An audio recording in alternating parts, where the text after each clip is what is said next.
चला नमस्कार सर्वांना. आज आपण भागीदारी हा टॉपिक पाहणार आहोत. काही एक्झाम्पल घेऊया ह्या व्हिडिओमध्ये.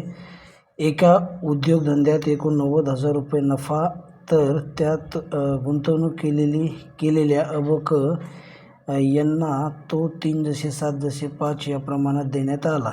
त्यातील कचा वाटा किती रुपये आहे? ऑप्शन दिलेत 20,000, 40,000, 30,000 आणि 25,000. बघा ट्रिकने कसं सॉल्व करायचं ह्याला.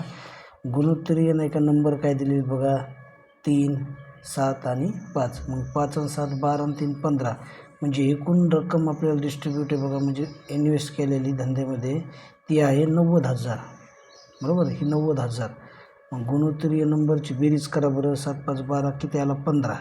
छेदामध्ये ते लिहा आणि गुणिले ज्याचा वाटा विचारला आपल्याला.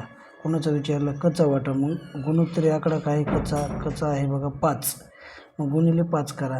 एवढंच करायचं आपल्याला. मग 15 1 15 15 सख किती रे? सखी 90. हे शून्य कट करा, इथं अटॅच करा. म्हणजे 6,000 गुणिले काय 5 असणार आहे. म्हणजेच हे 3 शून्य ॲज इट इज लिहा. 1 2 आणि हे 3 शून्य ॲज इट इज लिहिले. 5 सख किती? 30. म्हणजेच 30,000 रुपये काय असणार आहे? कचा वाटा असणार आहे. ऑप्शन क्रमांक 3. अशा प्रकारे सॉल्व करायचं. आता नेक्स्ट पाहूया. अनिलने एक गाय, एक म्हैस व एक बैल एकूण 85,000 रुपयांना खरेदी केले. गाय, म्हैस व बैल यांच्या किमतीचे प्रमाण 4:8:5 असेल तर गायीची किंमत किती? बरोबर. एकूण रक्कम किती रे? ती आहे 85,000. किती आहे? 85,000. इथं 85,000 लिहिले. मग गुणोत्तरीय नंबर काय आहेत बघा. 4:8:8 5 13. 13 आणि 4 किती? 17. इथं 17 छेदामध्ये लिहा. ज्याचा वाटा विचारला नाही का, बरोबर, गायीची किंमत विचारली या ठिकाणी. मग गायीचा गुणोत्तरीय आकडा किती बघा. गाय पहिल्या नंबरला वापरले, गाय, म्हैस आणि बैल. मग त्याचा आहे बघा 4. मग इथं 4 गुणिले करा. मग हे कॅल्क्युलेशन करा. 17 5 किती? 85. हे 0 इथं अटॅच करा. म्हणजे 5,000 गुणिले 4 जर केलं, 5 चोक 20,000 येणार आहे. किती येणार आहे? 20,000. अशा प्रकारे ह्या क्वेश्चनचा आन्सर असणार आहे ऑप्शन क्रमांक 1. आता नेक्स्ट पाहूया. बघा, वर्षाअखेरीस एका उद्योगात 5,000 रुपये नफा झाला. तो नफा अनल, संदीप व सीमंत यांच्यात अनुक्रमे 2:3:5 या प्रमाणात वाटण्यात आला. तर त्यात अनलचा वाटा किती? टोटल नफा झाला आहे बघा 5,000 रुपये. इथं 5,000 रुपये लिहा. रेशो नंबरचं नाही की ॲडिशन करा. 5 3 8 आणि 2 किती? 9 छेदामध्ये 9 लिहा.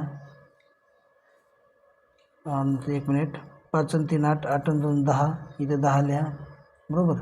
गुणिले आपल्याला कोणाचा वाटा विचारला आहे? अनलचा. मग अनल शब्द पहिल्यांदा म्हणजे त्याचा रेशो नंबर काय आहे ते 2. 2 गुणाकारमध्ये लिहा. झालं. 1 0 कॅन्सल करा फक्त. म्हणजे 500 गुणिले जर 2 जर केलं, 5 2 10. म्हणजेच 1,000 रुपये काय असणार आहे? त्या अनलचा वाटा असणार आहे. ऑप्शन क्रमांक काय असणार आहे? 1. आता नेक्स्ट आणि लास्ट पाहूया. बघा काय आहे. 11,900 रुपये हे मंगेश, विशाल व सागर यांच्यात 9:7:1 या प्रमाणात वाटल्यास मंगेशला विशालपेक्षा किती रुपये जास्त मिळेल? आता ह्याच्यामध्ये तुलना केलेली आपल्याला, बरोबर. मग काय करा? तसंच करा. रेशो नंबरचे ॲडिशन करा. बघा 9 7 किती रे?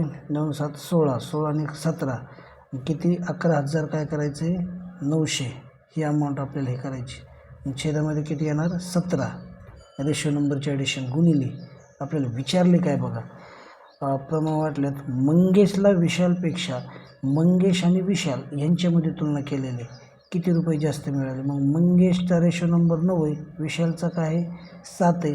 मग 9 आणि 7 तुलना केली ह्याच्यामध्ये. मग ह्याच्यामध्ये फरक कितीचा आहे? 9मधून 7 जर गेले तर 2चा फरक आहे, म्हणजे 2 लिहा.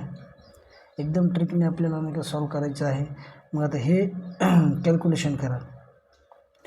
मग 17 9 19 आपलं 17चं टेबल जर म्हणलो तर 119 किती येणार आहे? 17 5 5 17 2 2 17 7 19 असे, बरोबर. 17 7 19 हे 0 कॅन्सल करा. म्हणजे 700 जर आलं तर मग 700 गुणिले 2 जर केलं तर मग 700 2 किती? 1,400 रुपये त्या ठिकाणी काय असणार आहे? जास्त मिळणार आहेत. कोणाला मंगेशला विशालपेक्षा किती रुपये जास्त मिळणार आहे? 1400 रुपये. ऑप्शन क्रमांक काय आहे? 2 असणार आहे. अशा प्रकारे ह्या क्वेश्चनचं आन्सर आहे. तर भेटूया अशाच व्हिडिओमध्ये. तोपर्यंत धन्यवाद.